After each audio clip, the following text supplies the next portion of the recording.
அட என்ன ஆச்சு பாபு? பூகம்பம் வந்துருச்சா? காக்ரோச், அங்க காக்ரோச் இருக்கு. பாபு காக்ரோச்க்கு போய் பயந்துட்டான். ஷோரூமுக்குள்ள யாருமே போறது இல்ல, அதனால காக்ரோச்சுங்க தன்னோட வீட ஆக்கிக்கிச்சுங்க. அம்மா, இந்த ரூம் நம்ம அப்படி க்ளீன் பண்ணுவோம், அந்த காக்ரோச்சுங்கள காணாம போயிடும். வாங்க, மிஷன் சுத்தம் ஆரம்பம்.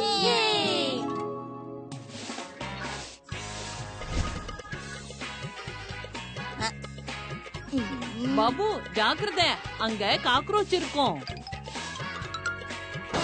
காக்ரோச். பாபு சீரு, உங்களுக்கு அடிக்கடி எதுவும் படலையே? இது என்ன பாக்ஸ்? அம்மா இங்க பாருங்க, எனக்கு என்ன கிடைச்சிருக்குன்னா, இந்த பாக்ஸ் அதே மாதிரி இருக்கு. ஒரு புக்ல இந்த மாதிரி பாக்ஸ் பத்தி படிச்சேன். புதையல் பாக்ஸ். என்ன புதையல் பாக்ஸா? இந்த மாதிரி ஸ்டோரிய நானும் கேட்கணும். அம்மா சொல்லுங்களேன். சரி சொல்றேன். அது அப்படி ஒரு புதையலோட கதை. அதை அடையிறது எல்லாராலையும் முடியற காரியம் இல்ல. It's story time with Sudha அம்மா.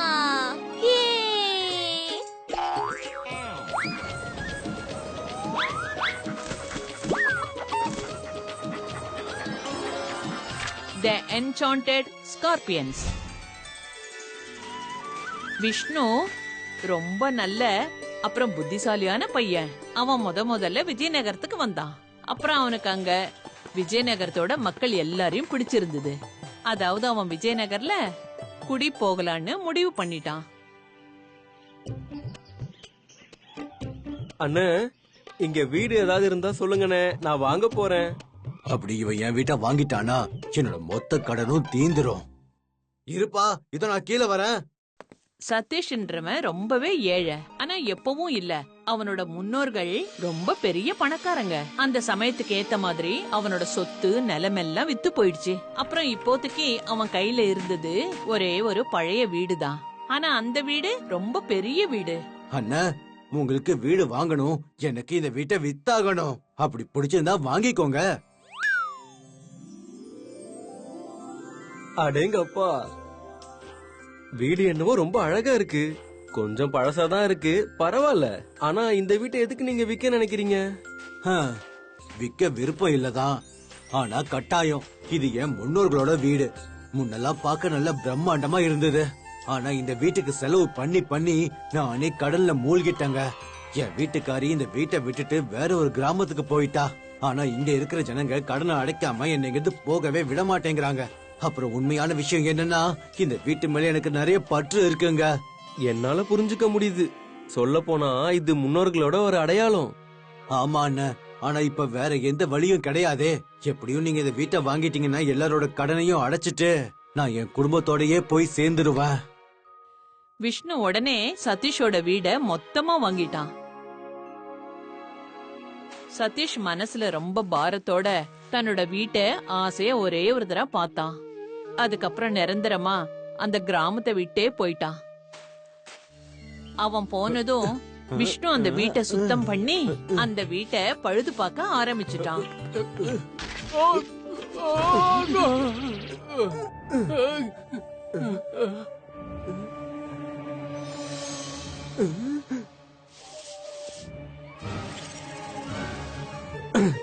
அட, இங்க ஒரு பெட்டி, ஒரு புதையல் மாதிரி தெரியுது.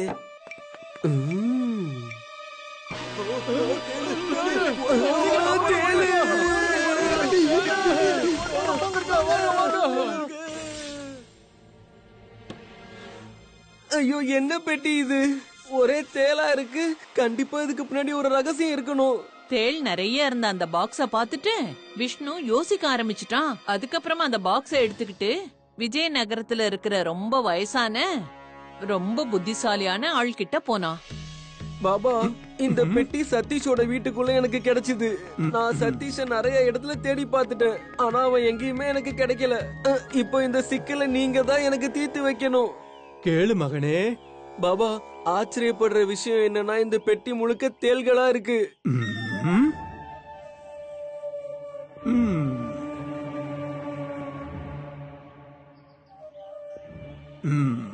மகனே, எனக்கு தெரிஞ்ச வரைக்கும் சதீஷோட முன்னோர்கள் இந்த பெட்டிக்குள்ள புதையலை மறைச்சு வச்சிருக்கணும். அநேகமா இத பத்தி சதீஷ்க்கு கூட தெரியாதுன்னு நினைக்கிறேன். பாபா, இதுல எந்த ஒரு புதையலும் கிடையாது. நான் தான் சொல்றேன்ல, தேள்கள் தான் இருக்கு, தேள்கள். அப்படி உனக்கு தோணுது மகனே?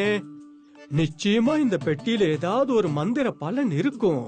அதனால இந்த புதையல் சதீஷுக்கும் சதீஷ் குடும்ப உறுப்பினர்களுக்கு மட்டும்தான் தெரியும். அவங்கள தவிர மத்த எல்லாரோட கண்களுக்கும் தேளா மட்டும்தான் தெரியும். பாபா சொன்னதை கேட்டு விஷ்ணு யோசிக்க ஆரம்பிச்சுட்டான். பாவம் அந்த சதீஷ். அவனோட முன்னோர்கள் அவனுக்காக ஒரு புதையலை விட்டு போயிருக்காங்கன்னு தெரிஞ்சிருந்தா அவன் அவனோட வீட்டை வித்திருக்க மாட்டான். சதீஷோட நிலைமைய பார்த்து பரிதாபப்பட்டு விஷ்ணு ஒரு முடிவுக்கு வந்தான்.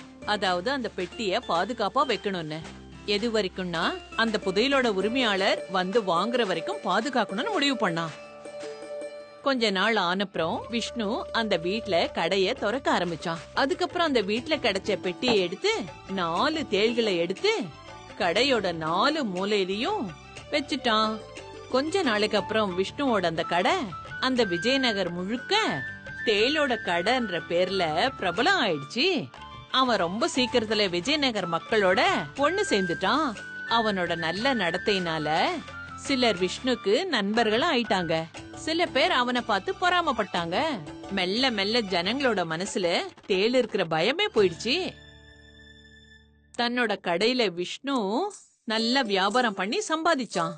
ஆனா அதை விட நல்ல விஷயம் என்னன்னா, அவன் பெரிய பணக்காரன் ஆனதுக்கு அப்புறம் கூட அவன் ஏழைங்களுக்கு உதவி செய்யறத கொஞ்சம் கூட மறக்கவே இல்ல. இது போல பல வருஷங்கள் கடந்து போயிடுச்சு. விஷ்ணுவுக்கும் ரொம்ப வயசாயிடுச்சு.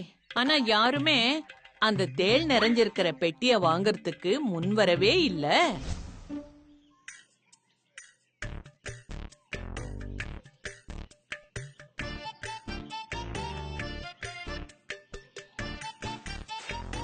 ஐயா, நான் ரொம்ப தூரத்துல இருந்து உங்களை பார்க்க வந்திருக்கேன். வர வழியில சில பேர் என்கிட்ட சொன்னாங்க, ஏழைங்கன்னா நீங்க அவங்களுக்கு உதவி செய்வீங்களாமே. ஆமா கண்ணா, சொல்லு, உனக்கு என்ன உதவி வேணும்? என்னால எவ்வளவு முடியுமோ கண்டிப்பா அதை நான் செய்வேன். நான் ஏழைன்றதுனால என்னால பள்ளிக்கூடத்துக்கு கூட போக முடியல. நீங்க எனக்கு கொஞ்சம் பணம் கொடுத்தீங்கன்னா அதை வச்சு நான் பள்ளிக்கூடத்துக்கு போவேன். எனக்கு படிக்கணும்னு ரொம்ப ஆசை. நான் உனக்கு உதவி செய்யணும்னு தான்ப்பா ஆசைப்படுறேன். ஆனா என்கிட்ட அந்த அளவுக்கு பணம் கிடையாது. ஆனா இங்க இருக்க ஜனங்க என்கிட்ட சொன்னாங்களே, நீங்க தான் பெரிய பணக்காரராமே. நீயும் இந்த ஜனங்க பேசுறதெல்லாம் நம்புறியே. ஆனா அவங்க அது எல்லாத்தையும் கொஞ்சம் பெருசு பண்ணி தான் சொல்லுவாங்க. ஆ?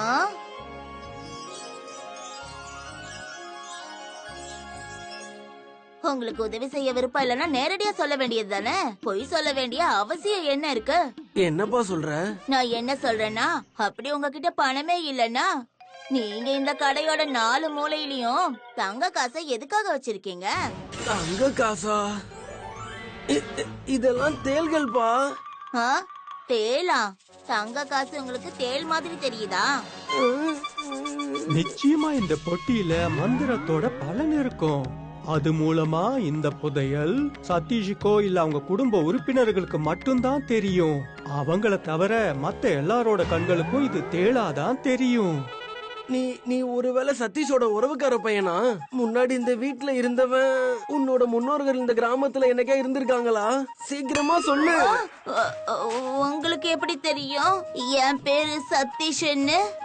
இந்த பேர் தான் என் தாத்தாவோட பேரும். அவர் இந்த கிராமத்துல பல வருஷத்துக்கு முன்னாடி இருந்தாராம். சதீஷ் சொன்னதை கேட்டு விஷ்ணுவுக்கு வயசான பாபா சொன்ன வார்த்தை உண்மைன்னு புரிஞ்சுது. அவர் வீட்ல கிடைச்ச அந்த பெட்டிய சதீஷ் கிட்ட கொண்டு போய் காமிச்சாரு. சரி, இத பார்த்தா உனக்கு என்ன தோணுது? இதுல இவ்ளோ தங்க காசுகள் இருக்கு. விஷ்ணுவோட பல வருஷமான தேடுதல் நிறைவேறிடுச்சு. ஏன்னா அவருக்கு அந்த பெட்டியோட உண்மையான உரிமையாளர் கிடைச்சிட்டாங்க. அதுக்காக அவரு பல வருஷங்களா காத்துக்கிட்டு இருந்தாரு. அவரு தங்க காசுகள் நிறைஞ்ச அந்த தங்க பெட்டிய அவரு சதீஷ் கிட்டே ஒப்படைச்சிட்டாரு. கண்ணா, இந்த தங்க நாணயங்கள்லாம் உனக்கு சொந்தமானது. உன்னோட முன்னோர்கள் உனக்காக விட்டுட்டு போனது. என்ன, நிஜமாவா? ஐயா, இத்தனை வருஷமா இத நீங்க பாதுகாத்து வச்சிருந்திருக்கீங்க. நீங்களும் கொஞ்சம் தங்க காசுகளை எடுத்துக்கோங்களேன். வேண்டாம் வேண்டாம், இதெல்லாம் உனக்கு சொந்தமானது. இனிமே உன் கஷ்டங்கள் எல்லாமே விலகி போயிரும். நீ நல்லா படிக்கிறது மட்டும் இல்லாம நல்ல வாழ்க்கை கூட வாழலாம். ரொம்ப நன்றி. இது போல விஷ்ணு பல வருஷமா பாதுகாத்து வந்த அந்த பெட்டிய அந்த சதீஷ், அதாவது உண்மையான உரிமையாளர்கிட்ட கிடைச்சிடுச்சு. வாவ் அம்மா, விஷ்ணு எவ்ளோ நேர்மையானவரு. ஆ, நாம அந்த விஷ்ணு கிட்ட இருந்து பாடம் கத்துக்கணும். அம்மா அம்மா, இது உங்களோட புதையல். பாத்தீங்களா அம்மா, விஷ்ணு மாதிரி நானும் உங்க புதையல பாதுகாத்து வச்சிருந்தேன். அப்படிங்களா மேடம்? என்னோட ஸ்டோரிய எனக்கே பயன்படுத்துறீங்களா? If you like this video, subscribe to our channel Murthy Media. பேச்சோட பேச்சாக சொல்ல நான் வந்தேனே, பேசிய வார்த்தைகள் கொள்ளை கொண்டதே, உண்மையான கதைதான் சொல்ல வந்தேனே, பேச வந்தேனே காரசாரமாகவே.